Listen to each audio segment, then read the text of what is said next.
ብሩኬ አያደርገውም ጨዋ ልጅ ነው ስንል በምክንያት ነበረ። እንደዛም ስንል የነበረ ልጆች በሙሉ የምር ይመቸን። ዛሬ ደግሞ ሀሰን በጣም ብዙ ነገሮችን እንድንረዳ፣ ብዙ ነገሮችን እንድናስተውል፣ ብዙ ነገሮችን እንድናውቅ መንገድ ከፍተህልናል። ለዛሬው ቪዲዮ እናመሰግናለን። በእርግጥ ያው አንተ ጋር አንዳንድ መስተካከል ያለባቸው ነገሮች አሉ። አዎ እውነት ነው።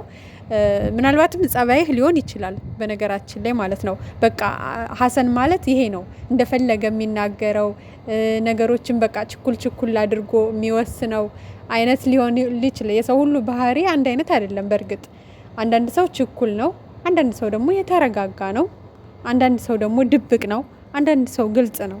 ስለዚህ ከዛ አንጻር እንግዲህ የሱ ይሄ የተፈጥሮ ባህሪ ከሆነ ምንም ማድረግ አንችልም። በቃ ጸባዩ ነው ብሎ ማለፍ ይሻላል። ከዛ በተጨማሪ ምንድነው ዛሬ እንግዲህ ብሩኬን ወደ አዲስ አበባ መተናል። በቃ ስለዚህ አሁን የሚያኮራርፈንም ያጣላንም ነገር የለም። ዋናው ነገር እነሱ ወደ አዲስ አበባ እንዲመጡ ነበረ ስጨቃጨቅም ስጣላም የነበረው። ምክንያቱም እዛ ያለው ነገር ጥሩ ስላልነበረ ደስ ስለማይል ነበር። መጀመሪያውንም እሷም ሲያማት እንሄድ ስትለኝ ፍቃደኛ ሁኜ ልንመጣ ስንል ነው ችግር የተፈጠረው። በዛ ነገር ደግሞ መኮራረፍም መጣላትም መደባበርም የለብንም። ኦልሬዲ አሁን አዲስ አበባ ነው ያለነው። ላናግረው ፈልጋለሁ፣ ይቅርታ ማለት ፈልጋለሁ ብሎ እንግዲህ ብሩኬን ጠርቶት ነበረ። ብሩኬም ከመጣ በኋላ እንግዲህ ማለት ያለበትን ብሎታል። ተረጋጋ፣ መጀመሪያ ነገር በእኔ ህይወት በእኔ ጉዳይ ላይ ምንም ነገር ከማድረግህ በፊት እንደ ጓደኛ ሌላ ጊዜ እንደምትናገረው ቀድመ እንደምታሳውቀው እንደዚህ አይነት ነገር ማድረግ አለብህ እንጂ ቀጥታ ተነስተህ ማድረግ ያለብህን ነገር ማድረግ የለብህም። በተጨማሪ ደግሞ አንተ አዲስ አበባ እንሄድ ስላልከን አይደለም የመጣሁት፣ የራሴ የሆነ ፕሮግራም ነበረኝ፣ ለዛ ነው የመጣሁትኝ። ያው ደግሞ ፕሮግራሙም የታወቀ ነው፣ ግልጽ ነው። የኤፍሬም ሽምግልና ነበር፣ ለዛ ነው የመጡት። እናም ያው እንግዲህ ተመልሰው ይሄዱ አይሄዱ እሱን እግዚአብሔር ነው የሚያውቀው።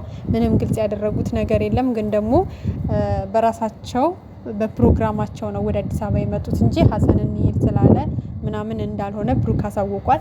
ከዛ ውጭ ግን እያንዳንዱን ነገር ለሰዎች ማሳወቅ አልፈልግም። አሁን ላይ ሁሉም ነገር ጊዜውን ጠብቆ በጊዜው ሁሉም ነገር ይወጣል። እያንዳንዱን ነገር አሁን ላይ ግልጽ ማድረግም አልፈልግም፣ ግልጽ ማድረግም አይጠበቅብኝም። ምንም የማበላሸው ነገርም የለም። ስለዚህ በትዕግስት መጠበቅና መጠበቅ ብቻ ነው ብሎ እንግዲህ አጠር አድርጎም ሀሰንን የተናገረ አስመስሎ ብሩኬ ለተመልካችም በዛውም መልእክት አስተላልፏል ለማለት እወዳለሁ። ምክንያቱም የተባለው እየሆነ ያለው ነገር በሙሉ ያ ነገር ብሩኬን እንደማይወክል ጠንቅቀን ስለምናቅ እስቲል እስካሁኗ ቀን ድረስ ስንከራከርለት የነበርን ልጆች አለን። ይመቻችሁ ነው የምላችሁ። ምክንያቱም ለሀቀኛ ለእውነተኛ ሰው በዚህ ልክ አውቃችሁት እየተከራከራችሁ አብራችሁ መቆም ማለት በጣም የሚያስደስት ነገር ነው፣ እውነት ለመናገር ማለት ነው። ምክንያቱም አንድን ሰው ስትፈልጉ የምታደንቁት፣ ስትፈልጉ የምዘረጥጡት፣ ስትፈልጉ የምጠሉት የምታሙት መሆን የለበትም። በቃ የሆነን ሰው ከልባችሁ የምትወዱ የምታደንቁ ከሆነ እስከ ጥግ አብራችሁት መጋፈጥ ነው። በቃ ይሄ ነው ብዬ ነው የማስበው፣ እንደኔ ማለት ነው። እና በቃ እኛ ሀይሚና ብሩኬ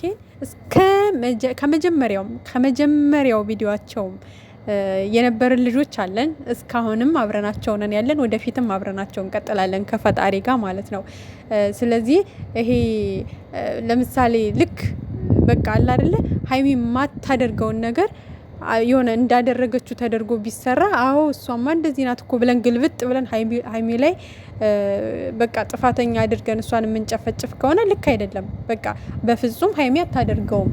ሀይሚ እንደዚህ አይነት ልጅ አይደለችም። እኛ የምናውቃት እንደዚህ አይደለም ብለን ልንከራከርና ከጎኗ ልንቆምላት ይገባል ብዬ ነው የማስበው እንጂ የሆነ ስራ የተለያየ ስራ በጀመሩ ቁጥር እኛም እየተገለባበጥን እንደ ስራው አንዴ እሷን ስንጨፈጭፍ አንዴ እሱን ስንጨፈጭፍ እንደዚህ አይነት ወዳጅ የለም በነገራችን ላይ፣ የምሬ ነው የምላችሁ። ምክንያቱም አሁን እነሱም ከዚህ በኋላ ለምሳሌ አሁን ይሄ ስራ ካለቀ በኋላ ሌላ ስራ ይቀጥላሉ። ምክንያቱም ገንዘብ ነው፣ ቢዝነስ ነው፣ ስራ ነው። በቃ የሚቆም ነገር የለም። ይሄ ወደዳችሁም ጠላችሁም የሚቆም ነገር የለም። ሌላ ደግሞ አቅጣጫውን ቀይሮ በሌላ መልክ ስራው ይቀጥላል ማለት ነው። ይሄ ምዕራፍ ሲያልቅ ሌላ ደግሞ አዲስ ስራ ይጀመራል። ስለዚህ አትገለባበጡ። መገለባበጥ የለብንም። በትክክል መውደድ፣ በትክክል አድናቂ፣ በትክክል ወዳጅ መሆን መቻል አለብን። ብሩኬም ጋር ስንመጣ እንደዛው ማለት ነው። ይህ ስራ እስከሚያልቅ ድረስ ወይም ደግሞ ከዛ በኋላ ለሚቀጥለው ስራ በቃ እውነተኛ ወዳጅ እውነተኛ አድናቂ ሆነን በአንድነት ሁላችንም መቆም ነው ያለብን ብዬ ነው የማስበው። ምክንያቱም እንደዛ ካልሆነ ስራውም ስለሚቀጥል አስቸጋሪ ነው የሚሆነው። ምክንያቱም አንዴ ስደግፉ አንዴ ስነቅፉ እያለ ይቀጥላል። ከዛ ወደ ጥላቻ ይገባል ማለት ነው። ስለዚህ ከዚህ ሁሉ በቃ አንድ አቋም ይዛችሁ ብትቀጥሉ ብዬ ነው የማስበው እንደኔ። ምክንያቱም ብሩኬ ያን ነገር ይሄ ልጅ ምናምን እንኳን ብሩኬ እመኑ የምሬ ነው ብዙ ጊዜ ተናግሬያለሁ። በጣም ብዙ ጊዜ በየቪዲዮዎቼ ማለት ነው። እንኳን ብሩኬ ከዩ ልጅ ሊኖረው ይቅርና ማለት ነው እዩ ራሱ ልጅ የላትም። የምሬን ትነግራችሁ ማለት ነው። እኔ ልጅቷን ለስራ ከየት እንዳመጣት አላውቅም። ምናልባት የቤተሰብ ልጅ ልትሆን ትችላለች። ምናልባት የወንድም የእህት ልጅ ልትሆን ትችላለች። አላውቅም። ግን ደግሞ ዩ እንዳላረገዘች ነው የማውቀው ማለት ነው። ምክንያቱም ልክ ስትመጣ ምንም ባዶ ሆዱና ነበር የመጣችሁ። ከዛ በኋላ ተመልካች እርጉዝ ናሽ ምንድነሽ እና ሲላት ሆዷን ገፍጥጣ በ3ኛው በ4ኛው ቀን ድርስ እርጉዝ ሆና መጣች ማለት ነው። ስለዚህ እዩ ራሱ ልጅ የላትም። ምናልባት የወንድሟ ልጅ ልትሆን ትችላለች ወይ የእህቷ ልጅ ልትሆን ትችላለች። በቃ የእህትና የወንድማችሁ ልጅ ደግሞ ልክ ለእናንተም እንደ ልጃችሁ ነው፣ እንዳቀራረባችሁ ነው። ገብቷችኋል? ሁሌ የምትንከባከቧቸው ከሆነ ሁሌ የምታጥቧቸው የምታበሏቸው ከሆነ ህፃኖች በጣም የዋሆች ናቸው። በጣም ነው የሚቀርቧችሁ። ልክ እንደ እናት አድርገው ነው የሚያዩዋችሁ ማለት ነው። ጠረናችሁን በተለይ አንድ ሳምንት አንድ ወር ከለመዱ በቃ እናታቸውም ትዝ አትላቸውም። እናንተ ነው ጋ እየመጡ ልጥፍ የሚሉት። እናንተ ጋ ነው መተኛት የሚፈልጉት። እናንተ እንድታበሏቸው ነው የሚፈልጉት። እናንተ እንድታዝሏቸው ነው የሚፈልጉት። እና ህፃን ልጅ በጣም የዋህ ናቸው። እና በቃ እዩም እንደዛ ነው ያደረገችው። ወይ የእህቷን ልጅ ወይ የወንድሟን ልጅ በደንብ ተንከባክባ በቃ የዛለች አስመስለ ድራማውን እየሰራች ነው። ግን በዚህ አጋጣሚ በጣም ጥሩ አክተር ናት። ጥሩ ስላችሁ ጥሩ ተጫዋች ማለት ነው። በቃ ላመነችበት ነገር ወይ ፍንክች እንደዛ አይነት በቃ የሆነ ቀጥ ብላ አቋሟን ይዛ እየተራመደች ያለች ሴት ናት። እና እንደውም ወደ ፊልሙ ዓለም ብትቀላቀል ያዋጣሻል ብዬ አስባለሁ። እንደዚህ በዚህ በቃ አለ አይደለ አቋምሽን ጽንት አድርገሽ በአንድ መስመር ነው እየሄደች ያለችው። እስካሁንም ግግም ብላ የልጄን አባት ነው የልጄን አባት ላይ ናት ከመጀመሪያ እስካሁኗ ድረስ ማለት ነው። እና በሷ በኩል እንደውም ምንም ይሆናል አይደለ ስራውን በደንብ እየተጫወተችው ነው ያለችው ብዬ ነው የማስበው። የሆነ ወለም ዘለም ያለ አቅጣጫ እንኳን እያሳየች አይደለም። በእርግጥ የሰውን ጥላቻ በደንብ አስተናግዳለች። እውነት ለመናገር ያው በእነሱ ስለመጣችብን አቀባበላችንም ጥሩ አይደለም፣ አመጣጧም ጥሩ ስላልነበረ ማለት ነው። ግን ደግሞ እንግዲህ እውነታውን አውጥተው ሲናገሩ እሷም ይቅርታ ጠየቃ፣ ተመልካችንም ይቅርታ አድርጎላት እንግዲህ ስራዋን ወደፊት የራሷን ስራ እንደምትቀጥል ተስፋ እናደርጋለን። ከዛ በተጨማሪ ግን በቃ ብሩኬ አያደርገውም ብላችሁ ጸንታችሁ እስካሁኗ ድረስ ስራ ነው እያላችሁ እየታገላችሁ በቃ ለማሳመን ብዙዎችን እየጣራችሁ ላላችሁ ይመቻችሁ። አሁንም ቀጥሉበት በዛ አቋማችሁ በዛ እምነታችሁ። ምክንያቱም በፍጹም እዛ ነገር ውስጥ እጁ ስለሌለበት እኛ የምናውቀው ብሩኬ ያ ስላልሆነ እየተደረገ እየተሰራ ያለው ነገር ብሩኬን ስለማይወክል እመኑኝ በዚህ አቋማችሁ ትኮራላችሁ እንጂ አታፍሩም። በቅርብ ጊዜ ደግሞ ሁሉም ነገር ግልጽ እንደሚሆን በእርግጠኝነት መናገር እፈልጋለሁ። ምክንያቱም ዋናው ዓላማ ያ ሁሉ ነገር ተቋቁማ ሀይሚ ከብሩኬ ጋር ናት ዛሬም ማለት ነው። በቃ የሚፈልጉትን ነገር አግኝተዋል። እንግዲህ